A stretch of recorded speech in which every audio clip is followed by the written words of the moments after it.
നമസ്കാരം പ്രിയപ്പെട്ട പ്രേക്ഷകരെ, ദിനപത്ര വായനയിലേക്ക് ഏവർക്കും സ്വാഗതം. ഇന്ന് മാർച്ച് 26 ബുധൻ. എന്താണ് കൊടകര കുഴൽപ്പണ കേസ്?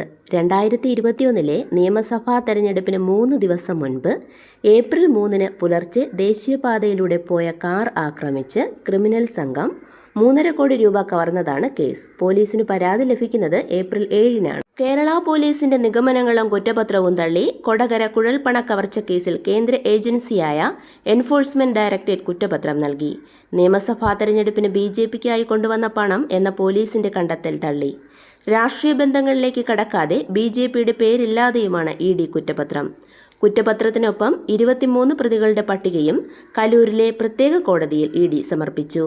വ്യവസായ വകുപ്പിന്റെ സംരംഭക വർഷം പദ്ധതിയെക്കുറിച്ച് US പാനൽ ചർച്ചയ്ക്ക് പോകാൻ മന്ത്രി P. രാജീവിനും ഉദ്യോഗസ്ഥർക്കും കേന്ദ്രം യാത്രാനുമതി നിഷേധിച്ചു. സംസ്ഥാനത്തെ പൊതുവിദ്യാലയങ്ങളിൽ അടുത്ത അധ്യയന വർഷത്തെ +1 പ്രവേശനത്തിന് മുൻകൂറായി ഒരു അധിക ബാച്ച് പോലും അനുവദിക്കില്ല. ആദ്യഘട്ട അലോട്ട്മെന്റ് കഴിഞ്ഞ ശേഷം കുട്ടികൾ കുറവുള്ളതും ഒഴിഞ്ഞുകിടക്കുന്നതുമായ ബാച്ചുകൾ പുനഃക്രമീകരിക്കും. യാക്കോബായ സഭയുടെ പുതിയ നാഥൻ ലബനനിൽ അഭിഷിക്തനായി. ജോസഫ് മാർ ഗ്രിഗോറിയോസ് ആയിരുന്ന അദ്ദേഹം ഇനി ശ്രേഷ്ഠ ബസേലിയോസ് ജോസഫ് കത്തോലിക്ക ബാവ എന്നറിയപ്പെടും. വിശ്വാസി സമൂഹത്തെ സാക്ഷിയാക്കിയും മെത്രാൻ സംഘത്തിന്റെ ആശീർവാദ ശുശ്രൂഷകളോടെയും ഡോക്ടർ D. സെൽവരാജൻ നെയ്യാറ്റിൻകര ലത്തീൻ കത്തോലിക്ക രൂപതയുടെ സഹമെത്രാനായി അഭിഷിക്തനായി. നഗരസഭാ ബഡ്ജറ്റ്. സോളാർ പ്ലാന്റേഷൻ സ്ഥാപിക്കുന്ന വീടുകൾക്ക് സബ്സിഡി അനുവദിക്കുമെന്നും ദേശീയ ദുരന്ത നിവാരണ അതോറിറ്റിയുടെ 200 കോടി രൂപ സാമ്പത്തിക സഹായത്തോടെ സമഗ്ര വെള്ളപ്പൊക്ക നിവാരണ പദ്ധതി നടപ്പാക്കുമെന്നും കോർപ്പറേഷൻ ബജറ്റിൽ വാഗ്ദാനം. വൈദ്യുത ഇരുചക്ര വാഹനങ്ങൾ വാങ്ങുന്നതിന് സബ്സിഡി, ഭവനരഹിതർക്ക് വീട്, കാന്തള്ളൂർ ശാല പുനരുദ്ധരിച്ച് സാംസ്കാരിക കേന്ദ്രമാക്കും തുടങ്ങിയവ. നാളെ 9ാം ക്ലാസ് പരീക്ഷ കഴിയുമ്പോൾ തന്നെ 10ാം ക്ലാസ്സിലെ പാഠപുസ്തകങ്ങളുമായി വിദ്യാർത്ഥികൾക്ക് വീട്ടിലേക്ക് മടങ്ങാം. ആദ്യമായിട്ടാണ് 10ാം ക്ലാസ് പാഠപുസ്തകങ്ങൾ പൊതുവിദ്യാഭ്യാസ വകുപ്പ് ഇത്ര നേരത്തെ വിദ്യാർത്ഥികളുടെ കൈകളിലെത്തിക്കുന്നത്.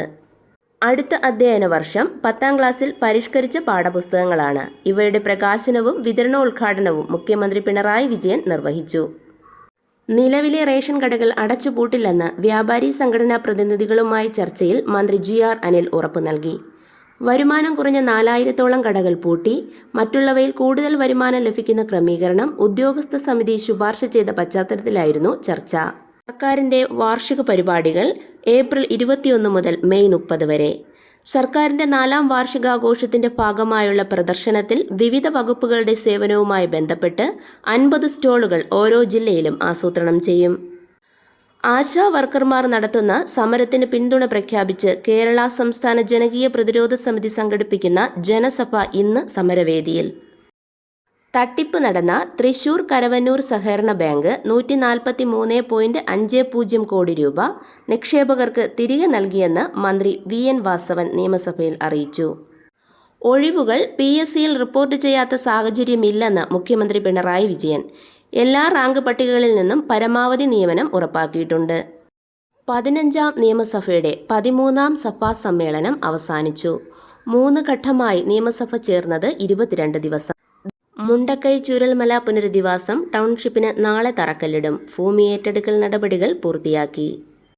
നെന്മാറ ഇരട്ടക്കൊലപാതക കേസിൽ ഏക പ്രതി ചെന്താമരയെന്ന് പോലീസിന്റെ കുറ്റപത്രം. ഛത്തീസ്ഗഡിൽ തലയ്ക്ക് 25 ലക്ഷം രൂപ വിലയിട്ടിട്ടുള്ള നേതാവ് ഉൾപ്പെടെ 3 മാവോയിസ്റ്റുകൾ ഏറ്റുമുട്ടലിൽ കൊല്ലപ്പെട്ടു. ഗാസയിൽ ബോംബാക്രമണം തുടരുന്നതിനിടെ കൂടുതൽ പ്രദേശങ്ങളിലെ പാലസ്തീൻകാരോട് ഒഴിയാൻ ഇസ്രയേൽ സൈന്യം ഉത്തരവിട്ടു. 24 മണിക്കൂറിനിടെ 23 പാലസ്തീൻകാർ കൊല്ലപ്പെട്ടു. അവസാന നിമിഷം കേന്ദ്ര അനുമതി. കേരളം റിസർവ് ബാങ്കിൽ നിന്നും 7139 കോടി രൂപ കടമെടുത്തു. ഗ്രാമീണ തൊഴിലുറപ്പ് പദ്ധതിയിൽ കേരളത്തിനുള്ള കുടിശ്ശിക ഉടൻ നൽകുമെന്ന് കേന്ദ്രമന്ത്രി ലോക്സഭയിൽ പറഞ്ഞു.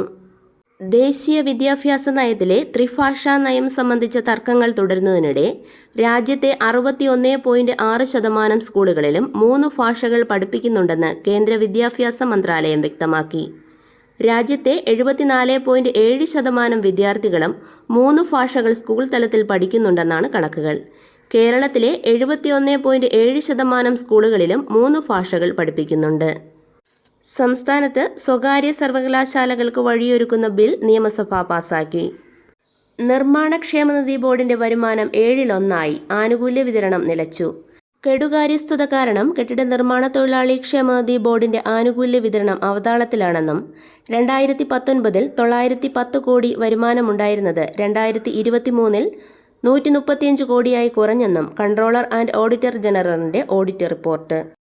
തിരുവനന്തപുരം രാജ്യാന്തര വിമാനത്താവളത്തിലെ എമിഗ്രേഷൻ ഓഫീസറായിരുന്ന IB ഉദ്യോഗസ്ഥ മേഘയുടെ മരണത്തിൽ ദുരൂഹത ആരോപിച്ച് പിതാവ് മധുസൂദനൻ.